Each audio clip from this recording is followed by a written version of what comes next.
Hello and welcome. This is Direct Talk and I'm Maebel Hawzien hosting the show. On today's session, I'm joined by Hawzien and Maebel Hawzien.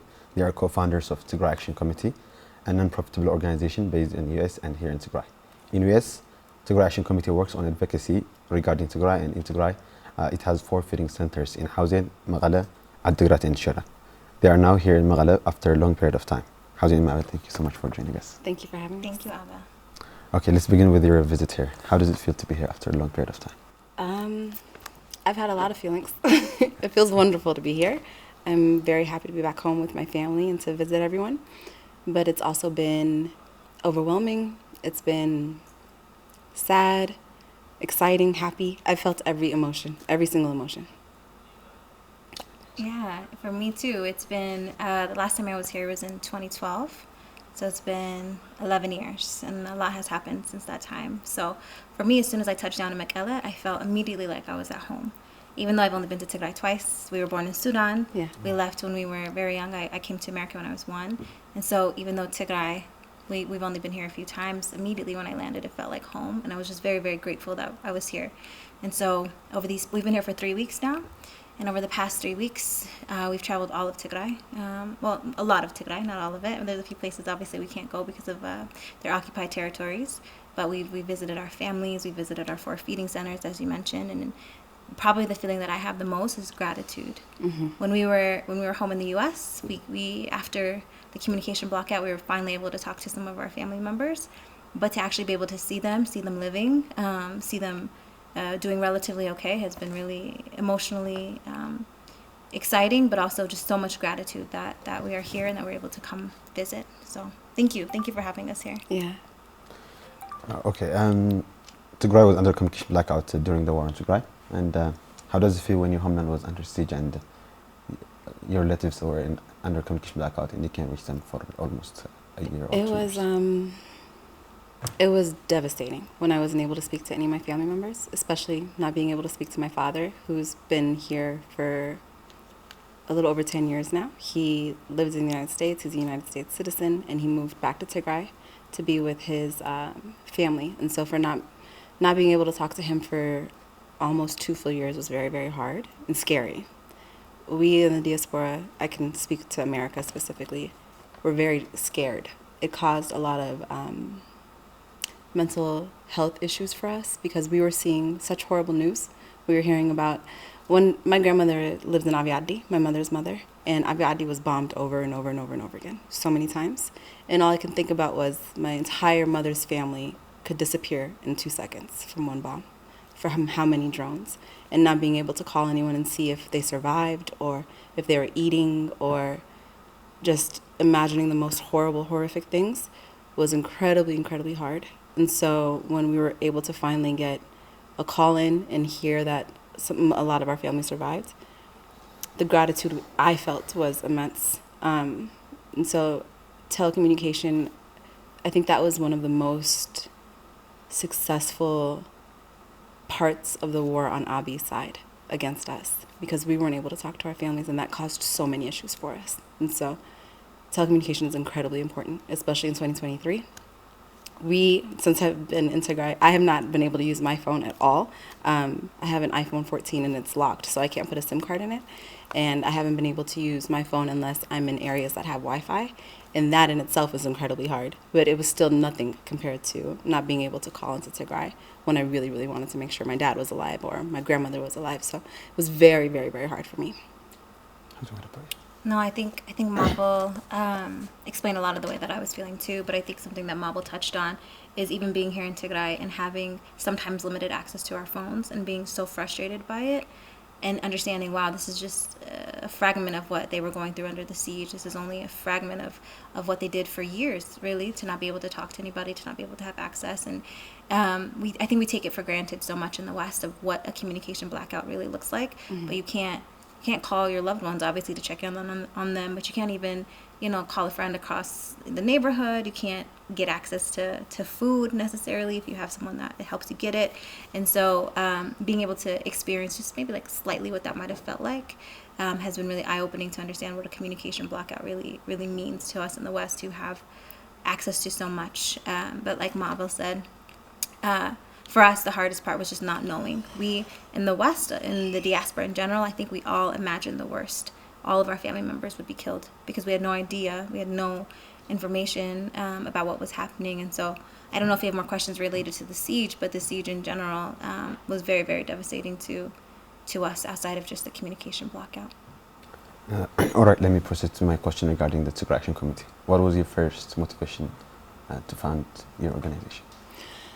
The very first motivation was not being able to speak to our father because he was so accessible. It was easy for us to just be able to call and talk to him. He speaks English. I don't have to be shy about my Tigrinya. I could just call and talk to him. So not being able to speak to him and imagining the most horrible things really forced us to act and to figure out a way to be as effective and as impactful as possible.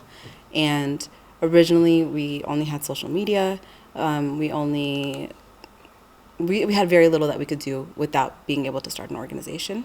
There were a couple of other organizations that were available, but they were doing things that we didn't really know how to do or understand or any of that. And so I can tell their story a little bit. Yeah, deeper. absolutely. Yeah. So when the war started on November 4th, I think we were just shocked. We didn't understand what was happening. We didn't understand why it was happening, and immediately we couldn't call our family members. And as Maebel mentioned, our father moved back to Tigray 10 years ago. So for a few months, we just were stressed. We didn't know what to do. We were sitting kind of on our hands, but we were like, there's something we must do. There's something we must do. Then one day, I live in Denver. I was watching an award ceremony for Martin Luther King. And the person who won the highest award of the night was for her work against genocide prevention. And it hit me in that moment. We need to tell people about what's happening in Tigray. We need to tell them that there's a genocide happening right now that most of the world doesn't know about. And through that, Maebel and I contacted this woman. And we started to say, okay, here's one person that we told. How do we tell more people? How do we get the word out about this genocide that's happening in Tigray? So we formed a small group. There was 5 of us, and we just called ourselves a committee. And then shortly after, we called ourselves Tigray Action Committee. And so what started as a very legislative-based organization, we started meeting with legislators across Colorado. Then we expanded it to across the U.S. We started meeting with governors, Congress people in the State Department to really explain what was happening and tell them kind of the impact that's happening to our family. So that's kind of how Tigray Action Committee started to where we are now. We started in January of 2021, so it's been about 2.5 years that we've been operating. What started as only a legislative push became a kind of a full-rounded advocacy organization. Our mission is around ensuring people understand what's happening in Tigray, rebuilding Tigray, and then kind of just advocacy in general. So now what we have in Tigray, as you mentioned, we have our U.S.-based operation, which is very legislative-heavy, and then we have our Tigray-based operations, which is humanitarian. And so right now we have the 4 feeding centers. We feed 500 people a day. In Tigray, across our 4 feeding centers, Hawzien, Shire, Artagrat, Makelem. And so 150 people here, 100 there, 150 people there. Altogether, we feed 500 people 2 meals a day. And when there are organizations like the World Food Program and USAID that have cut aid into Tigray, that our organizations like ours are really the ones that are coming in and supplementing some of the needs. So that's a little bit of a story of the majority of the people that we're able to feed in our feeding centers are women and children. And so we feel it very, very important to make sure that women and children are able to eat and live a sustainable life. Unfortunately, because WFP and USAID have cut a lot of their aid to Tigray, our feeding centers are even more needed.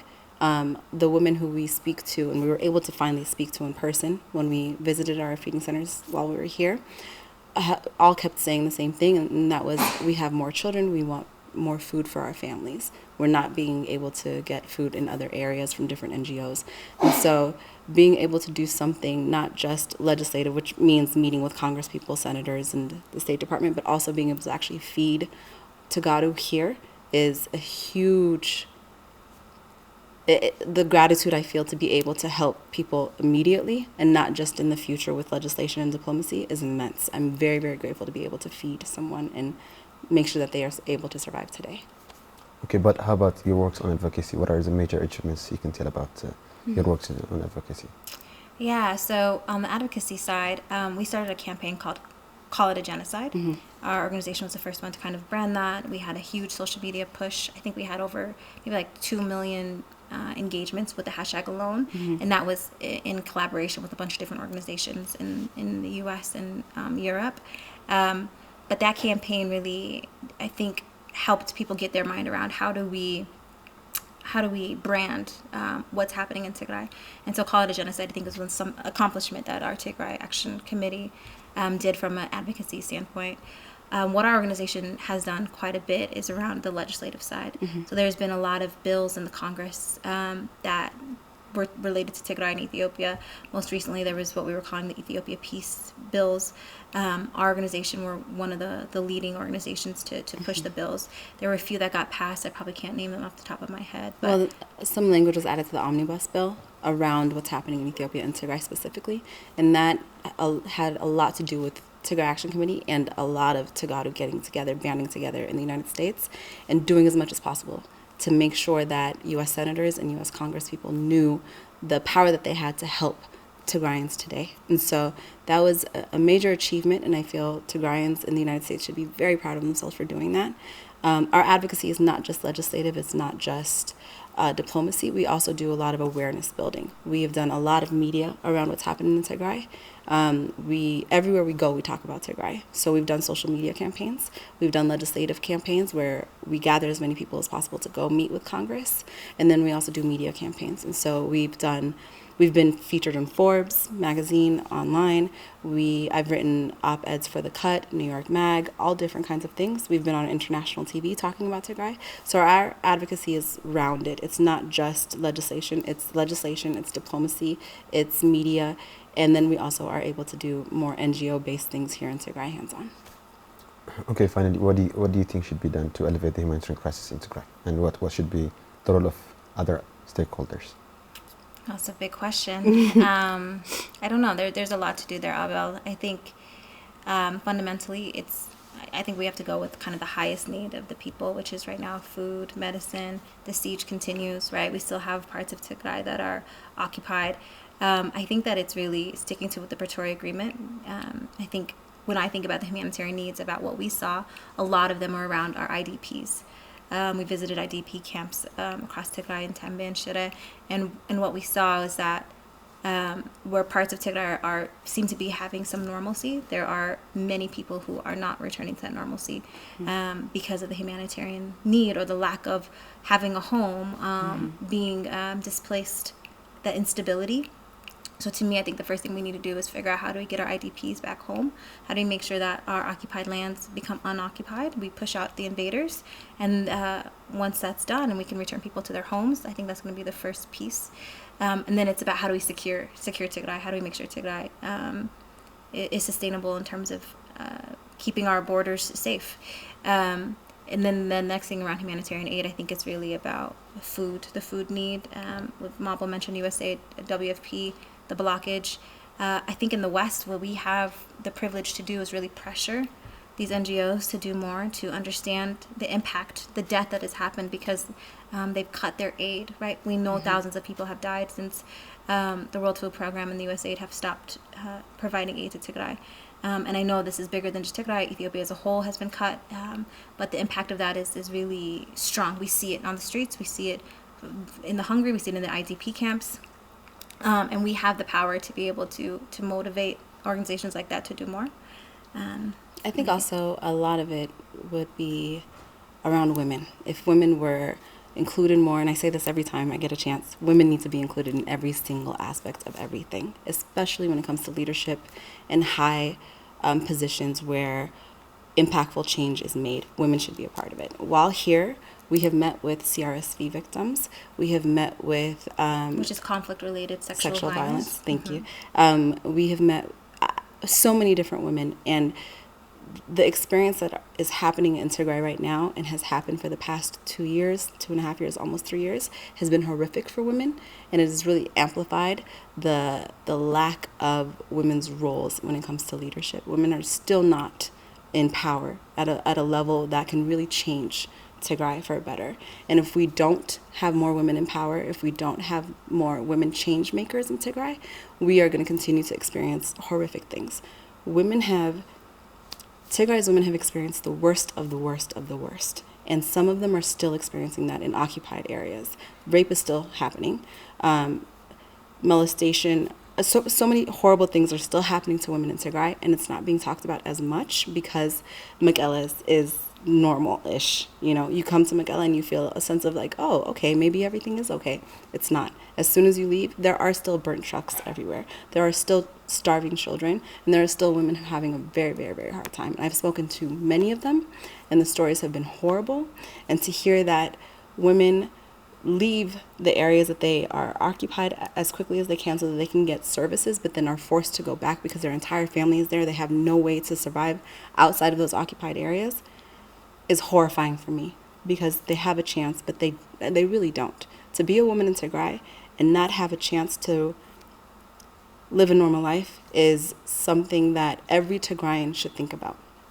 Every Tigrayan should think about every single woman that has experienced these horrific things, because she is going to have to deal with that over and over again. Her children are going to have to deal with that, and then their children and their children and their. If we don't stop this will continue for all of us forever. This isn't the first time that's happened to us. It's going to keep happening to us unless we include women.